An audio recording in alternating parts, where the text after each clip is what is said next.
अहमद जिंदाबाद, अब्बाब अहमद जिंदाबाद, मोहम्मद इलियास जिंदाबाद, प्रताप सिंह भड़ाना जिंदाबाद। अस्सलाम वालेकुम। हमारे बीच में हमारे एक ऐसे भारतीय राष्ट्रीय कांग्रेस के नेता जो आपके बीच में आए और आपको आवाज देने का काम किया। जो चुनाव लड़े जाते हैं तो चुनाव में जो चुन के जाते हैं वो अपने क्षेत्र की विकास की आवाज बनते हैं, क्षेत्र को आगे लेके जाने की विकास बनते हैं। लेकिन मैं मानता हूं कि आपने बहुत आशीर्वाद दिया। जबरदस्त चुनाव था, हार जीत होती है, जबरदस्त चुनाव था। देश में किसी को उम्मीद नहीं थी कि गुड़गांव लोकसभा चुनाव इतना नजदीकी चुनाव है, देश में किसी को उम्मीद नहीं थी। आपने चौंका दिया पूरे देश को। नतीजा कुछ भी रहा हो, लेकिन आपने देखा होगा, उनको मैं इस बात के लिए बधाई देता हूँ जो लोग चुनाव में किसी कारणवश आगे पीछे कुछ हो जाता है तो वो 5 साल तक दिखाई नहीं देते, लेकिन उस नतीजे आने के बाद लगातार आपकी आवाज बनकर जो केवल हरियाणा ही नहीं पूरे देश में गूंज रहे हैं मेरे भाई राजगोपाल जी, उनको मैं बहुत बहुत इस बात के लिए बधाई देता हूँ। और राजगोपाल जी की आवाज में ताकत है।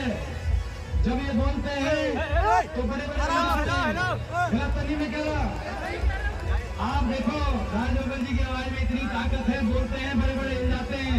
गुड़गांव जाके आवाज उठाई कि गुड़गांव में सफाई का क्या व्यवस्था है, गुड़गांव कचरा सिटी कैसे बन गई। तो आज पूरी हरियाणा की सरकार झुकी हुई है गुड़गांव में, जो 10 साल से लापरवाह सरकार। तो आज ये आपकी आवाज में ताकत है और वो ताकत देने का काम आप सबने किया है, तो मैं आप सबको भी बहुत बहुत इसके लिए बधाई देता हूँ। पूर्व सांसद यहाँ से रहे आप अवतार भड़ाना जी, बड़ी आपकी सेवा करी, आज विशेष तौर पे आए हैं। हमारे भाई और हुड्डा साहब के कैसे विश्वास पात्र जो कंधे से कंधा मिलाकर हमेशा उनके साथ इस संघर्ष में हरियाणा में बदलाव हो। आफ्ताब अहमद जी, हमारे आदरणीय इलियास जी, हमारे विधायक, हमारे आपके लोकप्रिय विधायक, ऐसे लोकप्रिय विधायक कि जब राहुल जी की यात्रा बनी तो हमने ये कहा कि कहां से शुरू कराएं। 90 विधानसभाएं हैं हरियाणा के अंदर, कांग्रेस के 31 विधायक थे और अलग अलग बात आई कहां से कराएं। लेकिन जहां सबसे मजबूत आवाज आई, हमने कहा यहीं से कराएंगे राहुल जी की यात्रा की शुरुआत। ऐसे हमेशा आपके लिए लड़ाई लड़ते, मजबूती से आपकी लड़ाई लड़ते, विधानसभा में भी हमने देखा है और सड़क से लेकर और सदन तक आपके लिए लड़ाई लड़ते। आपके लोकप्रिय विधायक है, सुख दुख में शामिल रहते हैं। मुझे लग रहा था कि आज 16वां हल्का है, लगातार चल रहे हैं और आज थोड़ा लेट प्रोग्राम है, गर्मी ज्यादा है। मैं इसलिए गर्मी में कितने साथी साथ चलेंगे नहीं साथ चलेंगे, लेकिन जब इन्होंने शुरू में आपसे पूछा कि कौन कौन साथ चलेगा, तो मैं देख रहा था एक एक ने हाथ खड़ा किया। ये आपकी इनके प्रति आपका प्यार और इनका आपके प्रति भावना, वो प्रतीक था जो एक ने हाथ खड़ा किया। हमारे ममन जी, सभी सम्मानित मंच, एक का नाम ना लेते हुए, कोई ज्यादा भाषण का नहीं, आज तो चलने का प्रोग्राम, भाषण का तो क्या है। और क्यों चल रहे हैं, हिसाब मांग रहे हैं इनसे, हरियाणा मांगे हिसाब। 10 साल बीजेपी के हो गए, 10 साल हरियाणा को। आज हरियाणा की दुर्दशा के लिए कोई जिम्मेदार है तो कौन है, बीजेपी जिम्मेदार है। हिसाब इनसे मांग रहे हैं कि 10 साल के बाद हरियाणा का भत्ता क्यों दिखाया आपने। देश में सबसे ज्यादा बेरोजगारी आज कहाँ है, हरियाणा में। 10 साल की बीजेपी के सरकार के बाद देश में सबसे ज्यादा बेरोजगारी हरियाणा में। हरियाणा के नौजवान को सीटी में उलझा दिया, कच्ची भर्ती में उलझा दिया, कौशल निगम में कच्ची भर्ती ले आए, कच्ची भर्ती की राजधानी बना दिया हरियाणा को। देश में सबसे ज्यादा अपराध और क्राइम अगर कहीं है, अपराध दर, तो आज हरियाणा के अंदर है। नशे में पंजाब से आगे निकल गया हरियाणा, ऐसी स्थिति बन गई हरियाणा के अंदर। आज गरीब आदमी के हक को मारने का काम हुआ। जितनी योजनाएं चल रही थी एससी समाज की, बैकवर्ड समाज की, बीपीएल के 36 बिरादरी के परिवारों की जो योजनाएं चल रही थी हमारे समय, 100 गज के प्लॉट की स्कीम, पीने के पानी की टंकी टूटी और मुफ्त पानी के कनेक्शन की स्कीम, वो सारी स्कीम खत्म करके पानी के बिल पकड़ा दिए गरीब आदमी के हाथ में। ऐसी ये सरकार साबित हुई, आज ऐसी सरकार साबित हुई। देश में सबसे ज्यादा बेरोजगारी, देश में सबसे ज्यादा महंगाई, सबसे ज्यादा अपराध तो है ही, लेकिन सबसे ज्यादा सरकार का घमंड भी अगर कहीं देखने को मिला तो बीजेपी की हरियाणा की सरकार में देखने को मिला। आपने देखा होगा, कोई ऐसा वर्ग नहीं जिस वर्ग के ऊपर अत्याचार नहीं किया हो, और कोई ऐसा वर्ग नहीं वो सड़क पे ना आया हो इस सरकार में, और उस सरकार ने उस वर्ग के साथ अपमान ना किया हो। 750 किसानों की जान की कुर्बानी लेने वाली ये सरकार साबित हुई।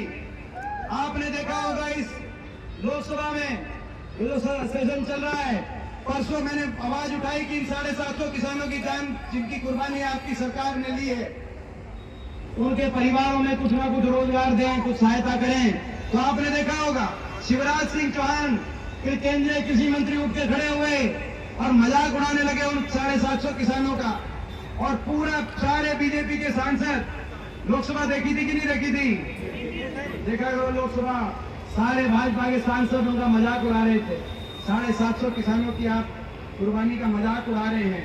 आपको याद होगा ये वही सरकार है जिसमें छोटे छोटे बच्चों को स्कूल के आगे धरने देने पड़े, 500 स्कूलों के आगे धरने हुए, बच्चों से लेकर हमारी बेटियों तक जिनको जंतर मंतर पे धरना देना पड़ा। न्याय मांग रही थी हमारी बेटियां, ओलंपिक में मेडल लेके जो बेटियां आती हैं वो न्याय मांग रही थी, उनको अपने न्याय के लिए धरना देना पड़ा, और जब धरना देना पड़ा जंतर मंतर तो उनको घसीटा गया, और जब हमने ये आवाज उठाई तो हमें भी निशाने पे लिया गया। सरपंचों से हमारी छोटे बच्चों से लेकर बेटियों तक, किसान से लेकर आड़तियों तक, व्यापारी से लेकर कर्मचारी ओल्ड पेंशन स्कीम के ले गए कर्मचारियों पे लाठीचार्ज, सरपंच गए अपने पंचायती राज के अधिकार मानने, सरपंचों पे लाठीचार्ज। कोई ऐसा वर्ग नहीं जिस वर्ग की का अपमान इस सरकार ने ना किया हो। तो मैं पूछता हूं आपसे, तो ऐसी सरकार से हिसाब मांगना चाहिए कि नहीं मांगना चाहिए? और जब हम हिसाब मांगते हैं तो इनके बड़े बड़े मंत्री आते हैं दिल्ली से, और इनके बड़े बड़े नेता आते हैं दिल्ली से। पीछे केंद्रीय गृह मंत्री जी आए और उन्होंने कहा कि हुड्डा जी हिसाब मांग रहे हैं, हुड्डा जी से हम हिसाब लेंगे। इनके मुख्यमंत्री कह रहे हैं हम हिसाब नहीं देंगे। इनके एक और मंत्री जो हरियाणा के प्रभारी बने हैं धर्मेंद्र प्रधान जी, वो आए, उन्होंने कहा कि हम हिसाब नहीं देंगे, हम तो हिसाब लेंगे। अब आप बताओ, 10 साल हरियाणा का भट्टा भी बिठा दिया और हिसाब देने से भी मना कर रहे हैं। दिल्ली से बड़े बड़े नेता आ रहे हैं, कह रहे हिसाब नहीं देंगे। मैं उनको कहना चाहता हूं बीजेपी के नेताओं को, ये हरियाणा है प्रधान, ये हरियाणा है प्रधान। हरियाणा का आदमी सच्चा है, सीधा है, ईमानदार है, ठगा भी जाता है, लोग आके ठग लेते हैं हमें, कोई कहीं से आके ठग लेता है, कोई कहीं से आके ठग लेता है, लेकिन जब हरियाणा का आदमी ठगा जाता है तो उसका हिसाब भी लेना जानता है। सही बात है कि नहीं है? तो भाई ये हमारा अभियान है कि बीजेपी से हम हिसाब लेंगे और हरियाणा को विकास की तरफ। और हिसाब केवल हरियाणा ही नहीं मांग रहा, जो आप साहब जी ने कहा, मेवात मांग रहा है हिसाब, मेवात मांग रहा है हिसाब। ये जिला और ये इलाका, मुझे गर्व है कि मेरे रगों में वो संस्कार है, मेरे रगों में चौधरी रणबीर सिंह जी के संस्कार हैं। मुझे गर्व है जो गांधी जी को घासीडा में लेकर आए। मुझे गर्व है मेरे रगों में चौधरी भूपेंद्र सिंह हुड्डा जी के संस्कार हैं, जिनकी कलम से मेवात अलग जिला बना। और भाई मैं समझता हूं कि आज ये 10 साल से जो भेदभाव, जो अनदेखी इस इलाके के साथ हुई है, आज हिसाब मांग रहा है ये इलाका। क्या हुआ? ये हमने जो मेडिकल कॉलेज बनाया था, जिस मेडिकल कॉलेज का क्या हाल है, क्या दुर्दशा आप देख रहे हैं। जो उस समय मेवात कैनाल के लिए 300 करोड़ की लागत से मेवात कैनाल का जो निर्माण कार्य शुरू कराया था, आज देख रहे हैं। जो कोटला झील की जो हमने शुरुआत करी थी वो आप देख रहे हैं। रेल की लाइन जो 2013 में मंजूर रेल की लाइन, ये कहकर हुड्डा सरकार ने प्रस्ताव भिजवाया था केंद्र सरकार को कि 50%